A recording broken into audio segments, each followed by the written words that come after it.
Assalamualaikum warahmatullahi wabarakatuh. Kami dari kelompok 1 akan mempresentasikan mengenai materi protein. Sebelumnya, perkenalkan saya Swi Handayani dan 3 teman saya, Nida Tahara Syifa, Afinda Dian Pratiwi, dan Nendi Prastyo. Baik, langsung saja ke materi. Oke, syarat.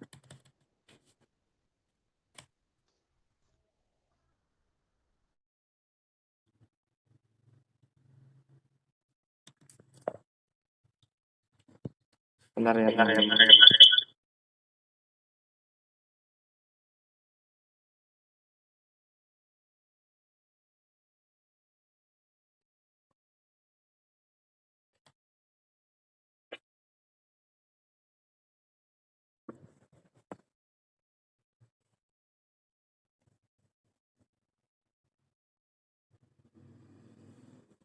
Apakah sudah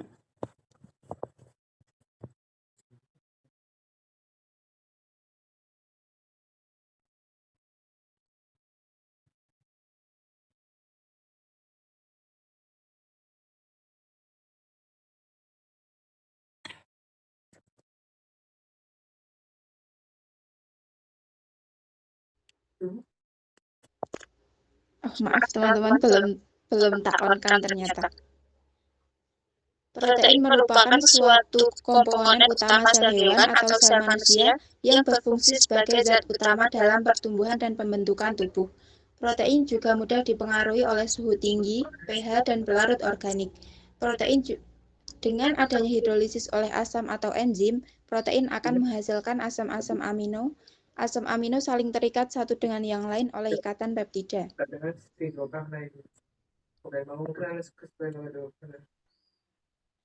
Asam amino merupakan asam karboksilat yang memiliki gugus amino. Asam ini memiliki gugus fungsi karboksil yang bersifat asam dan gugus amina yang bersifat basa. Dua gugus fungsi tersebut adalah NH2 sebagai gugus amina dan gugus COOH sebagai gugus karboksil.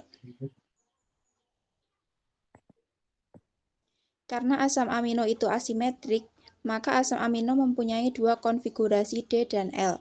Molekul asam amino dapat dikatakan mempunyai konfigurasi L apabila gugus NH2 terdapat di sebelah kiri atom karbon, dan saat posisi gugus NH2 terdapat di sebelah kanan atom, maka molekul asam amino mempunyai konfigurasi D. Asam-asam amino yang terdapat dalam protein umumnya mempunyai konfigurasi L. Sifat-sifat asam amino yang pertama, asam amino memiliki sifat yang mudah larut dalam air dan tidak larut dalam pelarut organik nonpolar seperti ether, aseton, dan kloroform. Yang kedua, asam amino mempunyai titik lebur yang lebih tinggi dari amina atau asam karboksilat. Yang ketiga, asam amino juga dapat membentuk larutan ion yang bermuatan positif dan juga negatif atau biasa disebut dengan ion Zwitter atau ion amphother. Ion Zwitter atau ion amphother. Saat asam amino larut dalam air, gugus karboksilat akan melepaskan ion H+, dan gugus amina akan menerima ion H+. Kedua gugus tersebut menyebabkan larutan dapat membentuk ion bermuatan positif dan negatif atau ion Zwitter. Saat larutan asam amino ditambah dengan basa, maka asam amino yang terdapat dalam bentuk satu karena konsentrasi ion OH tinggi dan mampu mengikat ion H+ yang terdapat dalam gugus NH3. Dan saat larutan asam amino ditambah dengan asam, maka asam amino yang terdapat dalam bentuk 2 karena konsentrasi ion H+ yang tinggi dan mampu mengikat COO- kemudian membentuk COOH. Selanjutnya, titik isolistrik. Titik isolistrik yang dilambangkan dengan Pl merupakan pH di mana asam amino bersifat netral atau bermuatan 0. Rumus titik isolistrik yaitu Pl sama dengan setengah dikali pKa ditambah pKb atau Pl sama dengan setengah pKa1 ditambah pKa2. Contoh soal titik isolistrik yaitu larutan glisin. Struktur glisin dapat digambarkan dalam 3 bentuk yang terdapat pada gambar. Diketahui pKa 1 sama dengan 2,34 dan pKa 2 sebesar 9,6. Selanjutnya dimasukkan ke dalam rumus menjadi PL sama dengan setengah dikali 2,34 ditambah 9,6 menjadi 5,97.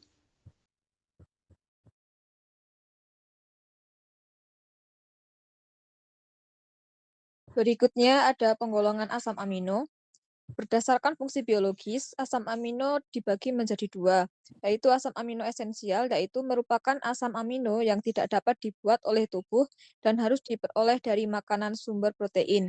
Dan yang kedua, asam amino non-esensial, merupakan asam amino yang dapat dibuat oleh tubuh.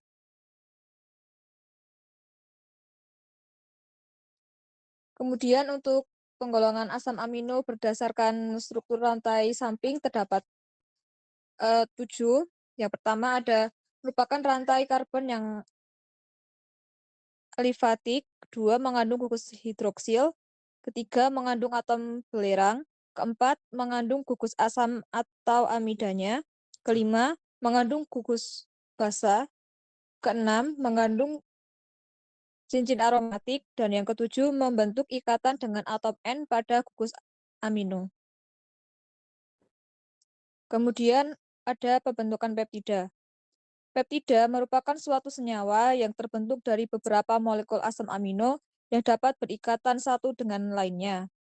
Jika asam amino berikatan tidak lebih dari 10 molekul, disebut oligopeptida. Peptida yang terbentuk dari 2 molekul disebut dipeptida. Berikutnya, tripeptida dan tetrapeptida adalah peptida yang terdiri atas 3 molekul dan 4 molekul asam amino. Oktapeptida terdiri dari 8 molekul asam amino. Polipeptida adalah peptida yang terdiri dari banyak molekul asam amino. Protein ialah suatu polipeptida yang terdiri atas lebih dari 100 asam amino.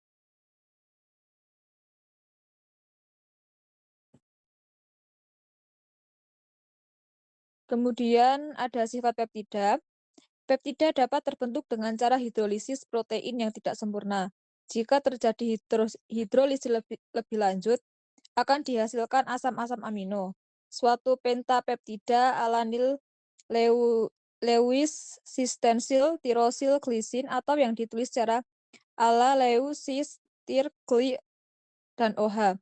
Pada proses hidrolisis akan menghasilkan alanin, leusin, sistein, torosin, dan glisin. Sifat peptida ditentukan oleh gugus NH2, COOH, dan gugus R. Sifat asam dan basa pada peptida ditentukan oleh gugus COOH dan NH2 yang terletak di ujung rantai tidak lagi berpengaruh. Suatu peptida juga memiliki titik isolistrik seperti pada asam amino. Reaksi Biuret merupakan reaksi warna untuk peptida dan protein.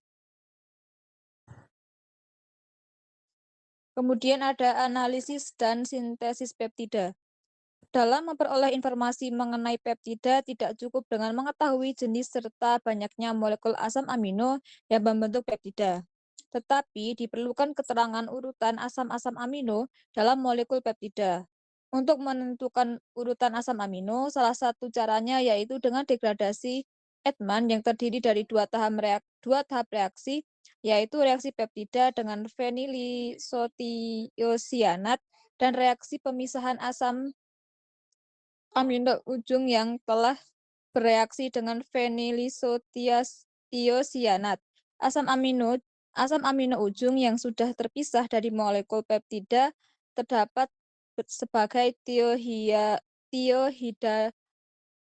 tiohidantoid tersubstitusi yang dapat diidentifikasi, contohnya dengan kromatografi kertas.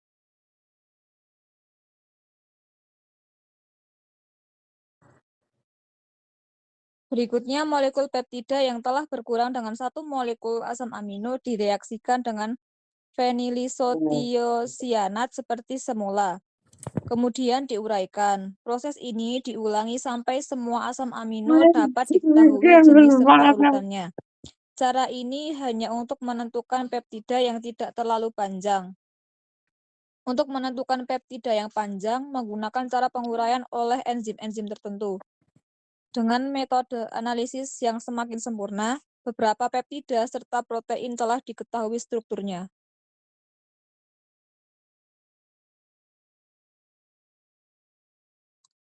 Sintesis pada dasarnya adalah mereaksikan gugus COOH dengan gugus NH2. Umumnya, untuk membentuk suatu amida dari asamnya ialah melalui pembentukan klorida asam. Cara lain untuk memperoleh pengembangan lebih lanjut adalah sintesis fase padat. Dengan cara ini, peptida dibentuk secara bertahap dengan jalan diikatkan pada partikel polistirena padat.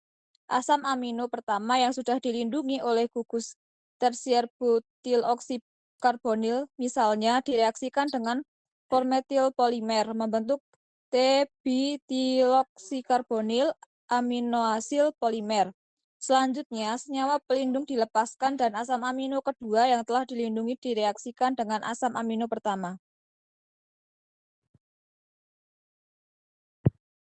Selanjutnya, setelah terjadi kondensasi atau penggabungan antara kedua asam tersebut, senyawa pelindung dilepaskan dan asam amino ketiga yang telah dilindungi direaksikan.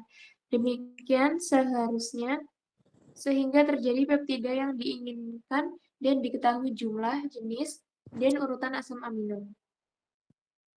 Struktur protein primer merupakan struktur yang terdiri dari satu rantai protein yang asam amino penyusunnya tidak membentuk ikatan.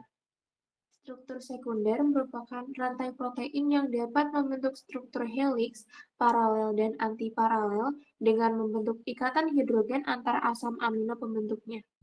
Apabila rantai makan polipeptida membentuk ikatan dari N-terminus ke arah C-terminus dinamakan paralel, sedangkan arah sebaliknya disebut antiparalel.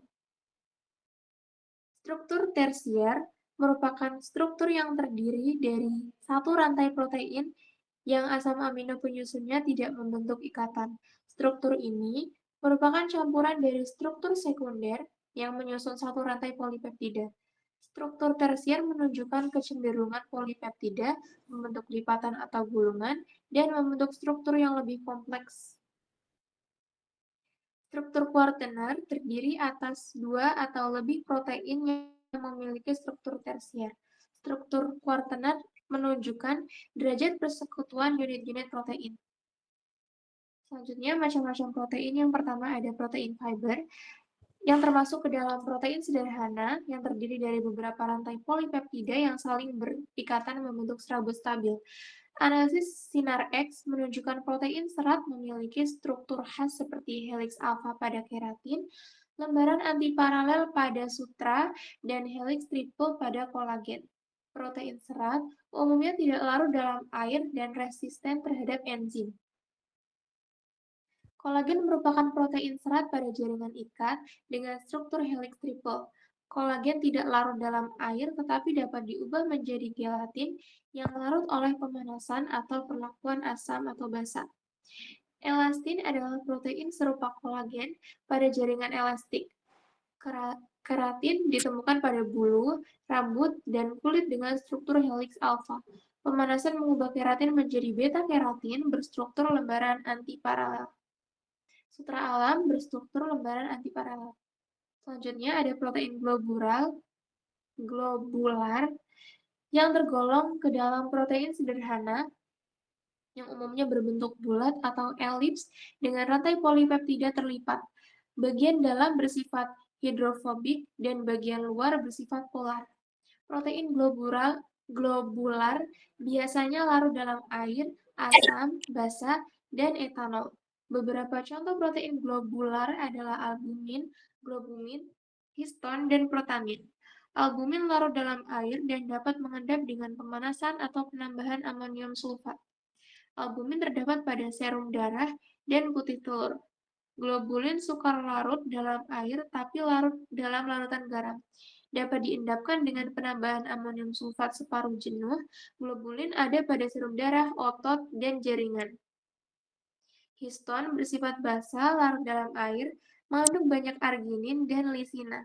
Berikatan dengan asam nukleat di inti sel, protamin juga bersifat basa, kaya akan arginin, dan berikatan dengan asam nukleat pada sel sperma ikan.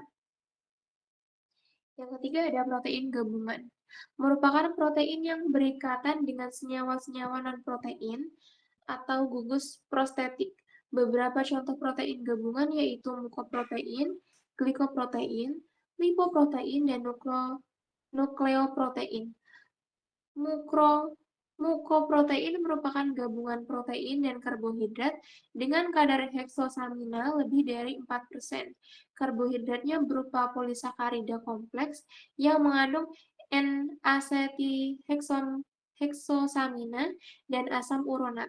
Mukoprotein, sukar terdenaturasi oleh panas atau pengendap.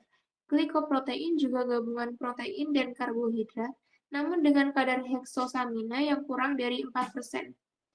Lipoprotein terdiri atas protein dan lipid, dapat ditemukan pada serum darah dan jaringan syaraf.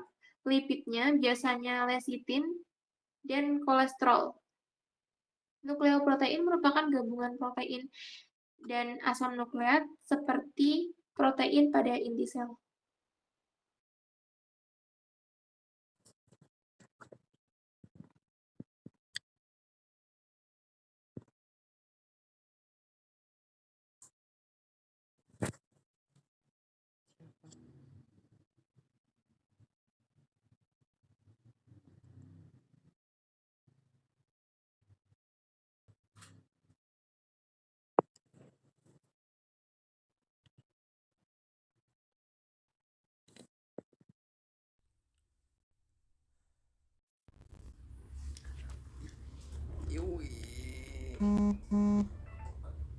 Iya, kok malah mat.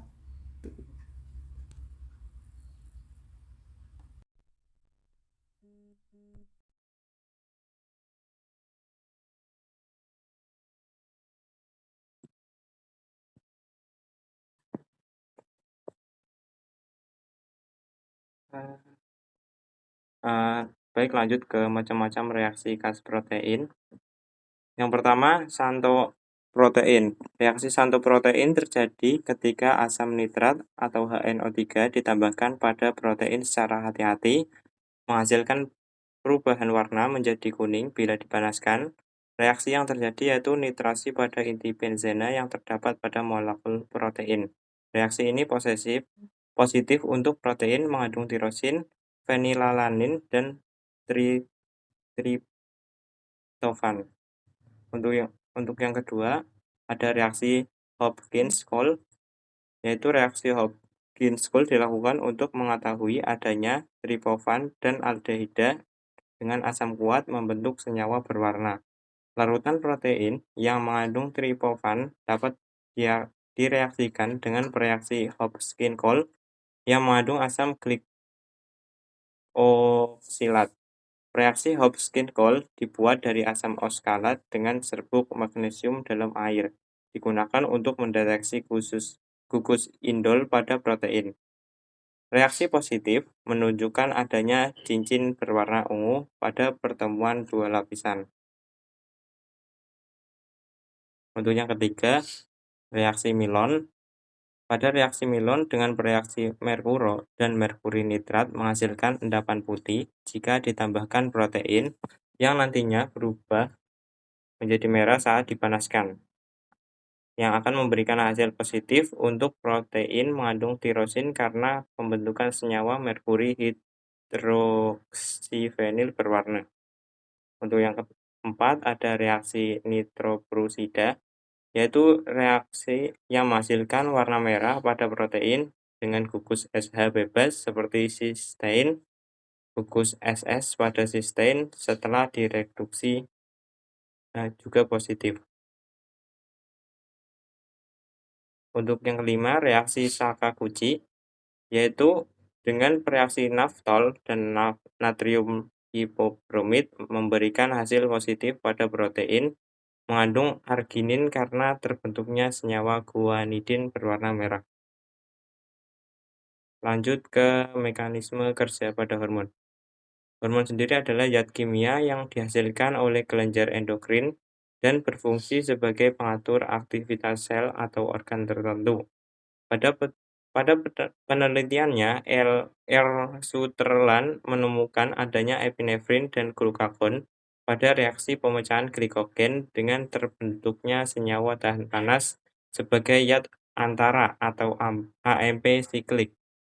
Nah, AMP siklik sendiri merupakan molekul berbentuk cincin dari ATP oleh enzim adenyl siklase yang kemudian dihidrolisis oleh enzim fosfodiesterase menjadi AMP. Nah, berikut adalah contoh gambar mekanisme kerjanya. Ketika mendapat rangsangan, membuat kelenjar endokrin memproduksi dan mengeluarkan hormon ke dalam plasma darah. Setelah sampai pada sel, hormon akan bergabung dengan reseptor dan meningkatkan aktivitas adenyl siklase yang sekaligus menyebabkan peningkatan pembentukan AMP siklik dalam plasma sel. Nah, berdasarkan materi yang telah dipaparkan, kelompok kami memberikan kesempatan bagi teman-teman yang ingin bertanya atau juga bisa menambahkan.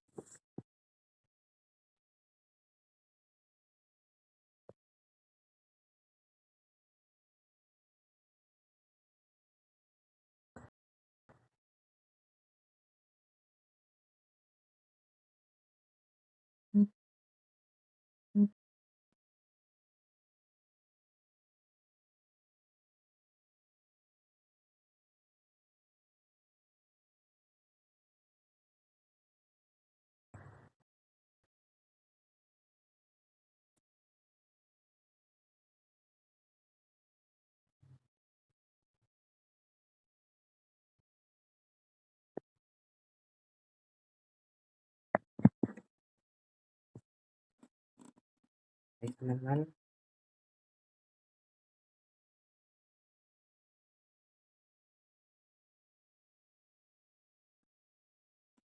Iya, Mas Rizal bisa bertanya apa?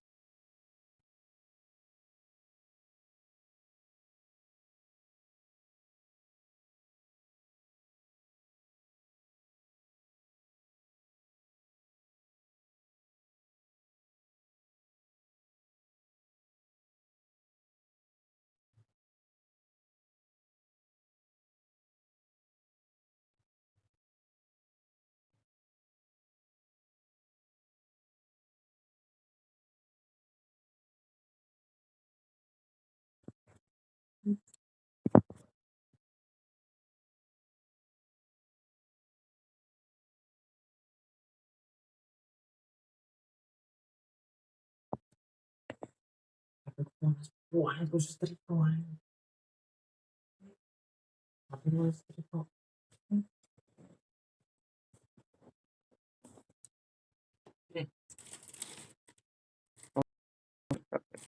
Ya mungkin orang yang kudu bersih wah gila asli. Apa iki?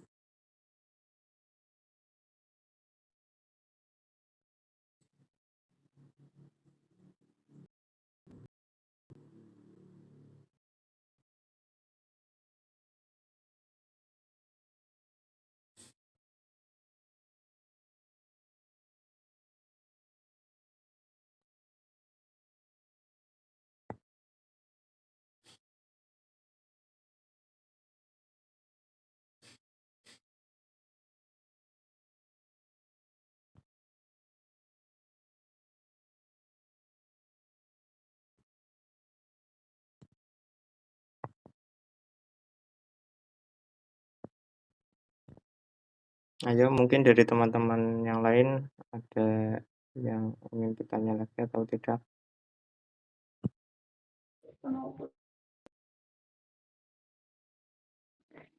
Saya izin bertanya. Ya, boleh silakan Mbak Ria.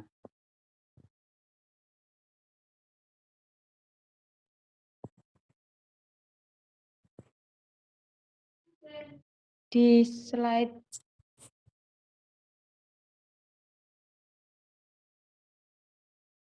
slide 22 kalau nggak salah. Boleh dibukakan? Yang ini. Yang ini. Atau yang mana? Setelah ini tadi. Ini. Lagi.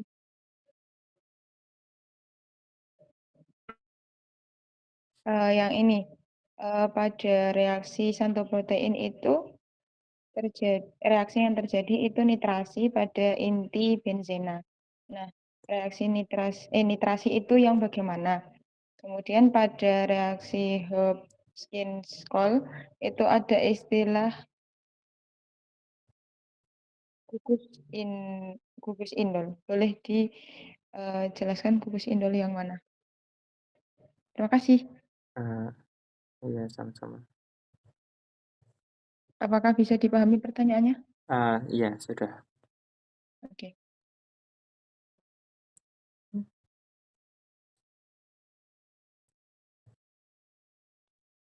Nanti kalau ikut di luar dari itu ya.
Intinya ngomongin apa ya?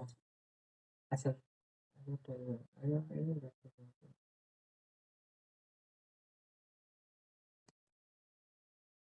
ini dari teman-teman nggak ada yang mau tanya lagi, Bang?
Baik, saya mencoba menjawab dari pertanyaannya Mas Rizal, yaitu pertanyaannya mengapa asam amino esensial tidak dapat dibuat dari tubuh dan harus dari makanan sumber protein, dan mengapa tubuh memerlukan asam amino esensial.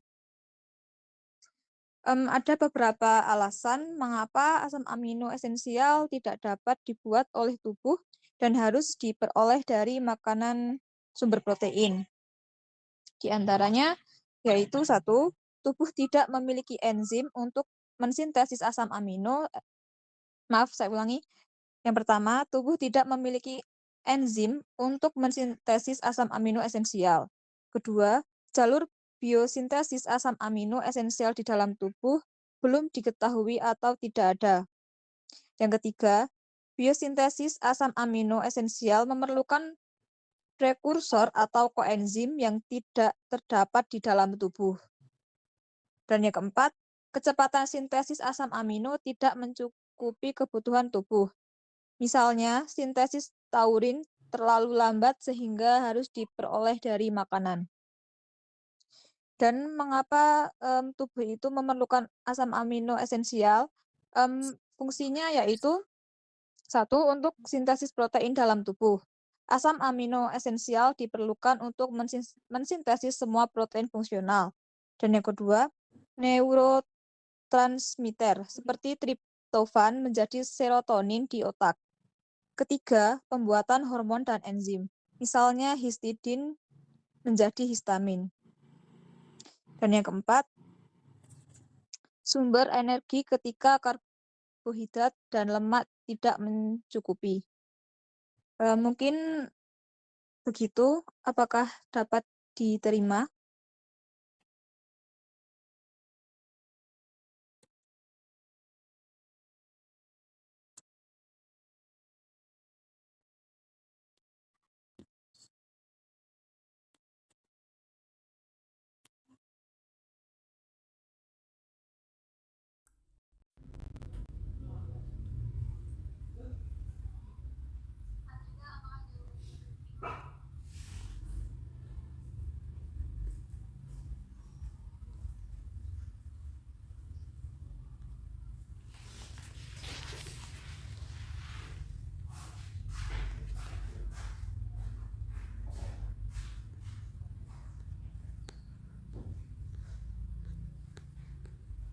HP ku overheat anjir, aku belum buka aplikasi.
Pirol.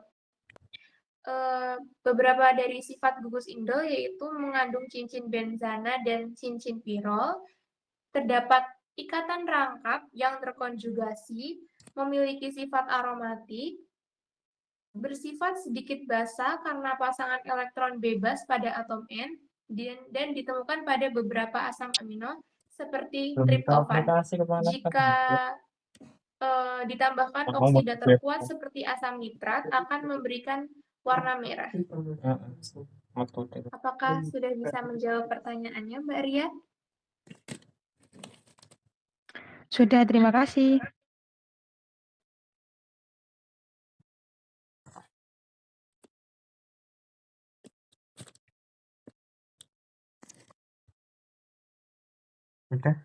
Udah ini gimana ya? Ini mau di iya, Mbak Andin mau bertanya apa?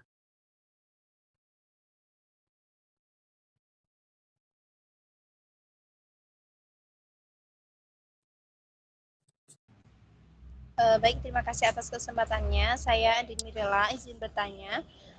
Tadi pada slide tentang analisis dan sintesis peptida itu ada degradasi Edman. Nah, bisa mohon untuk dijelaskan apa itu degradasi Edman.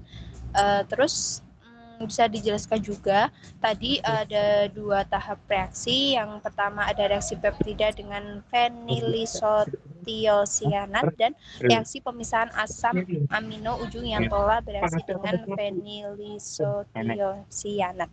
Terima kasih. Apakah bisa diterima? Ini kayaknya angin tutup.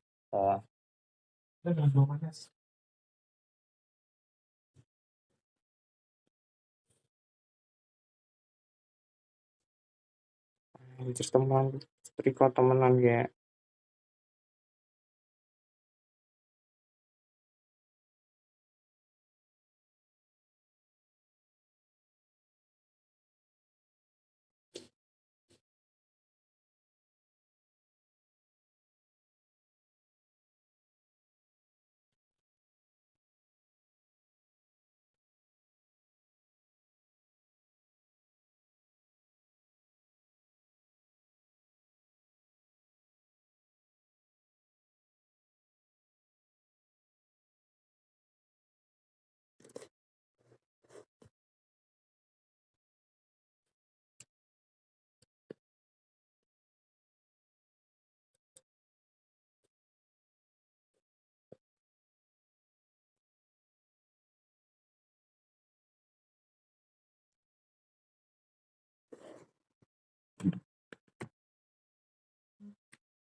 Hmm?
Alhamdulillah.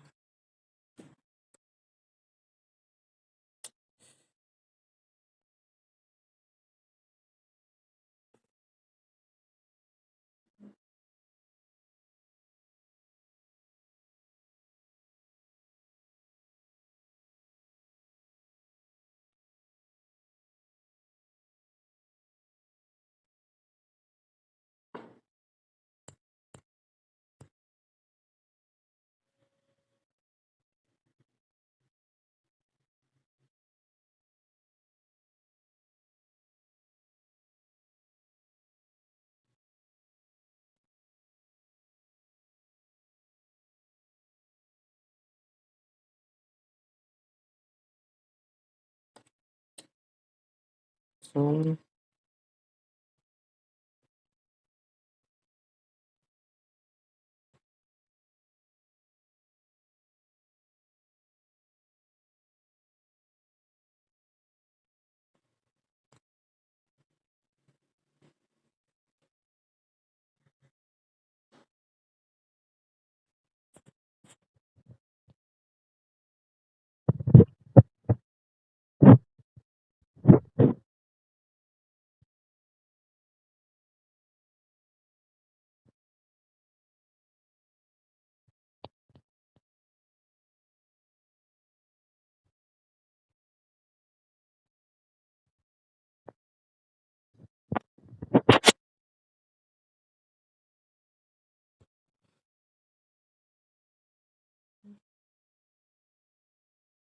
izin menjawab pertanyaan dari Mbak Andin ya.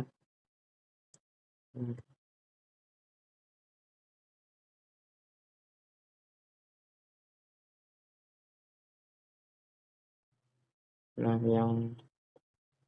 yang pertama mengenai degradasi Edelman, yaitu prosedur 3 langkah yang terdiri dari penggabungan fenilisotiosianat atau PITS ke gugus amino dari suatu peptida atau protein yang membelah asam amino terminal amino melalui siklisasi dalam asam perfluorinasi kuat. Biasanya asam trifluoasetat atau TFA menjadi 2-anilino 5-triiazolinone dan mengubah triazolinone yang dihasilkan dalam asam berair menjadi isomer yang lebih stabil menjadi asam amino feniltiohidansi. Nah, untuk yang kedua ada fenil isotiosianat yang direaksikan dalam keadaan sedikit basah dengan gugus amino terminal N peptida yang tidak bermuatan untuk membentuk turunan feniltiokarbamoil yang berbentuk siklik. Kemudian dalam kondisi asam, turunan asam amino terminal ini dibelah menjadi turunan thiazolinone. Asam amino thiazolinone ini kemudian secara selektif diekstraksi ke dalam pelarut organik dan diberikan asam untuk membentuk feniltiohidantoin yang lebih stabil. Nah, hal ini feniltiohidantoin ini adalah turunan asam amino yang dapat diidentifikasikan menggunakan kromatografi atau elektroforesis. Prosedur ini kemudian dapat diulangi lagi untuk mengidentifikasi asam amino berikutnya ke kelemahan utama.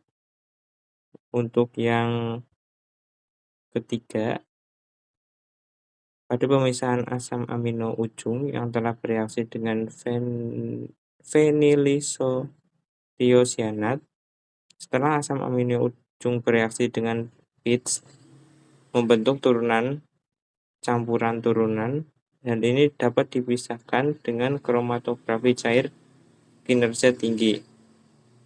Terus ada pemisahan didasarkan pada perbedaan afinitas interaksi antara turunan PTC dengan fase diam dan fase gerak pada kolom HPLC.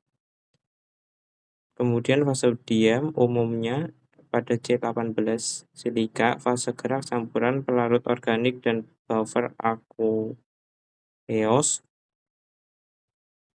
Terus kemudian turunan PTC yang berinteraksi lebih kuat dengan fase diam akan lebih lama bertahan di kolom. Sedangkan pada turunan PTC yang lebih suka larut dalam fase gerak akan lebih cepat tereduksi. Dengan demikian, campuran turunan PTC dapat dipisahkan berdasarkan kepolaran dan afinitas interaksinya terhadap kolom HPLC. Nah, pada turunan PTC yang terelusi dapat dideteksi dengan detektor UV. Nah, pada metode ini memungkinkan identifikasi dan analisis asam amino ujung dalam suatu campuran pada suatu urutan protein. Apakah jawaban tersebut sudah menjawab, Mbak Andin? Sudah. Terima kasih.